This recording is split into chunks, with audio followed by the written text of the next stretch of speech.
missing some of this, but they tend to gravitate to the adult in the room rather than the children in the room, Right. because the adult is much more understanding Correct. of their inability to pass it in. Correct, exactly, right? And so here's what's happening in that situation is that the other children, like we have 3 children over here, right? They're playing.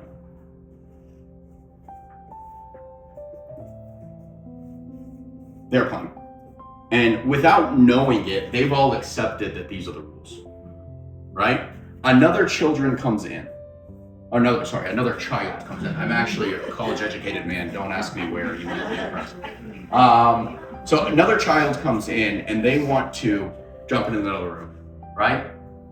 Again, this group has no responsibility to this child whatsoever, and that's okay, right? And they're validated in their mutual disdain for the 4th child because they've all agreed that the 4th child's approach is wrong. And so not only at the same time, not only is it that they have no responsibility, they each have a point of validation. You guys are going to hear me talk about validation here in a little bit.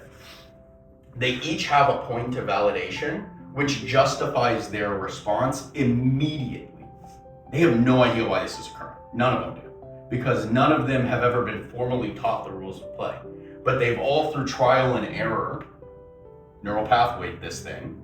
And now, when this one doesn't get it, it's just like, you idiot, why don't you understand? Versus us, we're like, come over here, I want to help you, I'll invite you. Because as a conscious adult, we understand what that feeling's like. It's not even a rude thing to do because most likely they haven't experienced the negative repercussions of the exodus from the game, right? Which we all know, and so immediately we trigger empathy and we're willing to jump in. Insert teacher's the hero. This is a cape. I'm not a very good artist, right? And so with that in mind, naturally what's going to happen, this is the reinforcement structure. And what have we done? Adults are my safe space, right? Now, my goal from this, my hope from this, is that what we do when this happens is we turn it into an opportunity to teach them how to be the bricklayer that gets this pathway done, right? And then the beauty of it is we don't have one single child that we have to babysit for 3 hours every single day because they're always coming to us, right? We can this is gonna take more time. This child needs 5, 10, 15 hours where this child needs an hour, right? But that 5, 10, 15 hours is not 200 hours over the next semester or 1,000 hours over the next semester.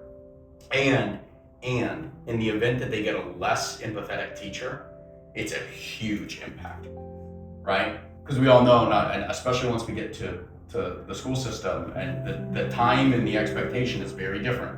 This isn't exploration, this isn't play, this is like, hit your lesson, we got a standardized test coming, right? Sorry, Beth, I'm not talking crap on you. No. It's just a different structure, and so you're lucky if you get that type of interaction, right? And so it's really a self-fulfilling benefit as well to be able to go ahead and try and rebuild this bridge.